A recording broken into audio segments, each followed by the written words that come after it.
You're listening to SMSF Connect podcast on iRadio Live that brings you programs covering a variety of genres under development. Hello and welcome to SMSF Connect podcast, in which we begin a new series focusing on promoting gender at workplace. I, Pooja Murada, and I, Aarti Grover. We represent the Outreach for Development team at SM Sehgal Foundation, a rural development NGO, and we will be hosting conversation on this very important topic. Let us begin by sharing a little about this podcast series. Since gender and women empowerment is a cross-cutting theme across SM Sehgal Foundation's programs in rural development, we thought bringing in expert voices on the theme and sharing good practices will not only be a learning for us, but will also benefit many civil society organizations who strive for promoting gender equality in their organization. In today's podcast, we look at understanding gender and gendering, and also see how we can have gender-inclusive approach at the workplace. Aarti, would you also share who's our next expert? Yes, our next expert is Smruti Sudha. Smruti has been working on rights-based issues in the field of development for the last 7 years. She has been with CREA for the past 3 years, working with women's rights organizations in the areas of feminist leadership, young women's rights, sexuality, autonomy and decision-making, gender and sexual and reproductive health and rights. She also co-produces content for community radio programs that address various issues centering on gender and sexuality. Welcome, Smruti. Thank you, Aarti. Smruti, we would like to learn from you कि often हमारे discussions में words निकल के आते हैं gender equity और gender equality. तो हम आपसे ये जानना चाहते हैं in terms of actual meaning क्या है? What is gender equity and what is gender equality? Thank you Aarti for asking this question और मुझे लगता है ये बहुत ही इम्पोर्टेंट क्वेश्चन है. हम बहुत ऑल्टरनेटिवली यूज करते हैं जेंडर इक्विटी, जेंडर इक्वालिटी, पर इसको तोड़ना बहुत जरूरी है. और मैं थोड़ा सा कॉन्वर्सेशन को शालिनी के बाद से ही जोड़ते हुए आगे लेके जाऊंगी. जब हम जेंडर इक्विटी और इक्वालिटी की बात कर रहे हैं तो हमें ये समझना बहुत जरूरी है कि हम किन किन आइडेंटिटीज को लेकर बात कर रहे हैं. समता यानी कि इक्विटी एक अप्रोच हो सकता है जिसको लेकर अगर हम काम करेंगे तो शायद समानता या इक्वालिटी की ओर थोड़ा सा आगे बढ़ेंगे.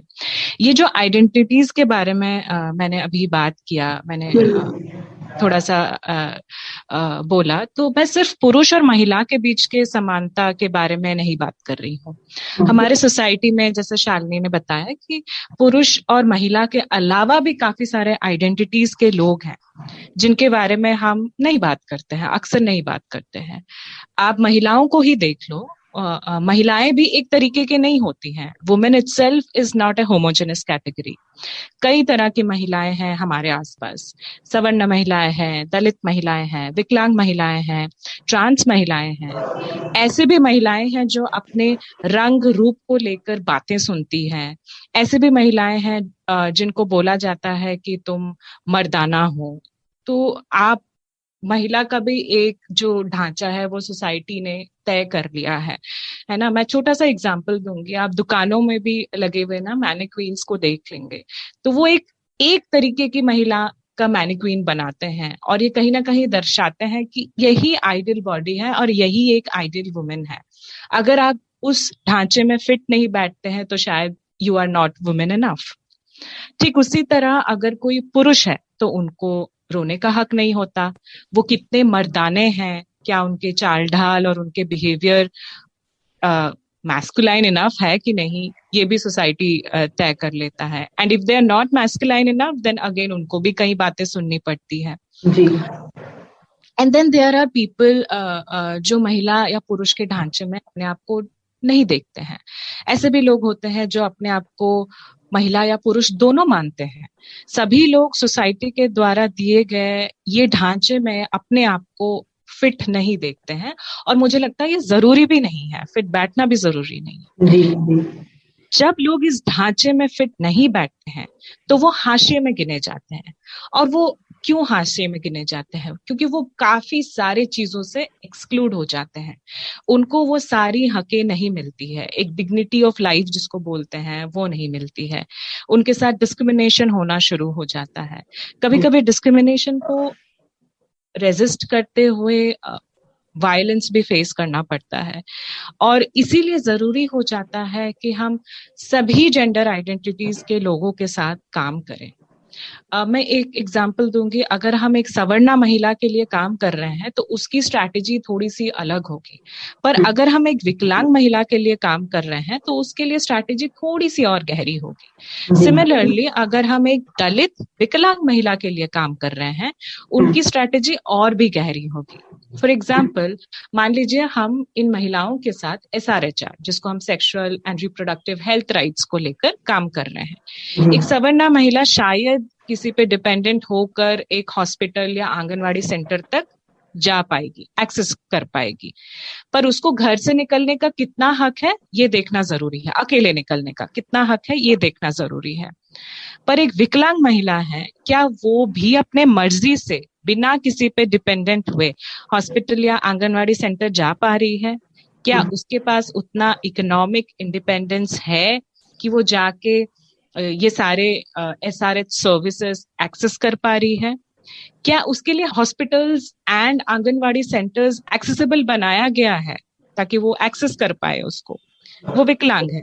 ठीक उसी तरह जब दलित महिला है और विकलांग है, उसके लिए ये सारे इश्यूज तो है ही, पर जाति के वजह से उसके साथ एक अलग तरीके का ऑस्ट्रासाइजेशन होता है, छुआछूत होता है, इकोनॉमिक इंडिपेंडेंस नहीं है, बेसिक रेस्पेक्ट तक नहीं दिया जाता है।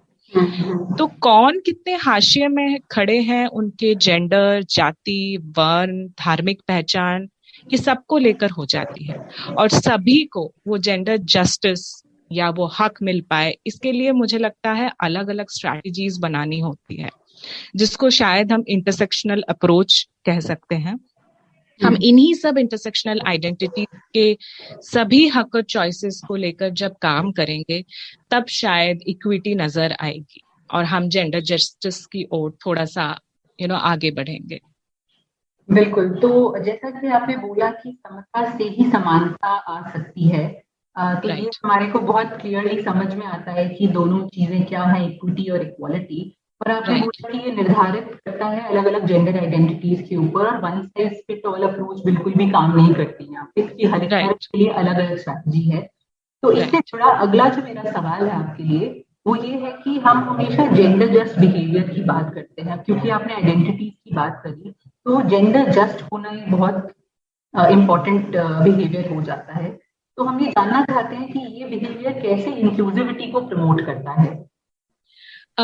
अगर हम जेंडर जस्ट बिहेवियर की बात करें, मैं छोटा सा एग्जांपल दूंगी जेंडर न्यूट्रल लैंग्वेज को लेकर। एक तो बात है कि हम किसी को कैसे संबोधित कर रहे हैं, है ना। अगर लोग हमारे पास हैं अलग अलग जेंडर आइडेंटिटीज के, तो हम किसको कैसे संबोधित कर रहे हैं, वो कैसे संबोधित होना चाहते हैं। तो वहां पे जब हम उनको संबोधित कर रहे हैं उनके चॉइस के हिसाब से, तब कहीं ना कहीं हम उनके चॉइस को रेस्पेक्ट कर रहे हैं, हम उनको इंक्लूडेड फील करा रहे हैं एक पर्टिकुलर सिस्टम के अंदर। तब जाके कहीं ना कहीं हम उनको वो इक्विटी की और थोड़ा सा हक पैदा कर रहे हैं, या फिर उनके लिए वो एनेबलिंग एनवायरनमेंट बना रहे हैं जहाँ पे वो थ्राइव कर पाए, जहाँ पे वो अपने राइट्स को लेकर असर्ट कर पाए, जहाँ पे वो अपने हक मांग पाए, और जहाँ पे वो विदाउट एनी फियर काम कर पाए। उसी तरह जब हम एक ऐसा स्पेस बना रहे हैं जहाँ पे हम कास्ट डिस्क्रिमिनेशन नहीं कर रहे हैं, ठीक है, हम अलग अलग महिलाओं के साथ काम कर रहे हैं, और हम अगर वहां पे सिर्फ सवर्णा महिलाओं को इम्पोर्टेंस दे, या तो फिर हम सिर्फ एबल बॉडीड महिलाओं को इम्पोर्टेंस दें, और हम वहां पे दलित महिलाओं को लेकर नहीं बात कर रहे हैं, वहां पे हम विकलांग महिलाओं को लेकर नहीं बात कर रहे हैं, उनके चैलेंजेस को लेकर नहीं बात कर रहे हैं, वहां पे युवा महिलाओं को लेकर नहीं बात कर रहे हैं, उनके चॉइसेस को अगर हम क्रिमिनलाइज कर रहे हैं, तब भी हम जेंडर जस्ट नहीं बन पा रहे हैं। तो मेरा यही पॉइंट है कि हम हर तरह की महिलाओं के साथ काम करें और उनके जो नीड्स हैं उसको पहचान पाएं और एक ऐसा लैंग्वेज और एक ऐसा वातावरण बना पाएं जहां पे हर तरीके की महिलाओं को फील हो कि ये हमारे लिए बना हुआ है और हम इस जगह में काम कर पाएंगे, हम इस जगह पे अपने हक को लेकर बात कर पाएंगे और हमारे लिए जो हक बनी है वो हमें मिल पाए। जी,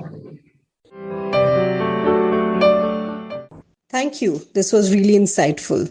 Listeners, stay tuned as there's more coming up in the next podcast. Thank you for being with us. Stay tuned for more. You can also listen to these podcasts on Spotify, Apple, and Google.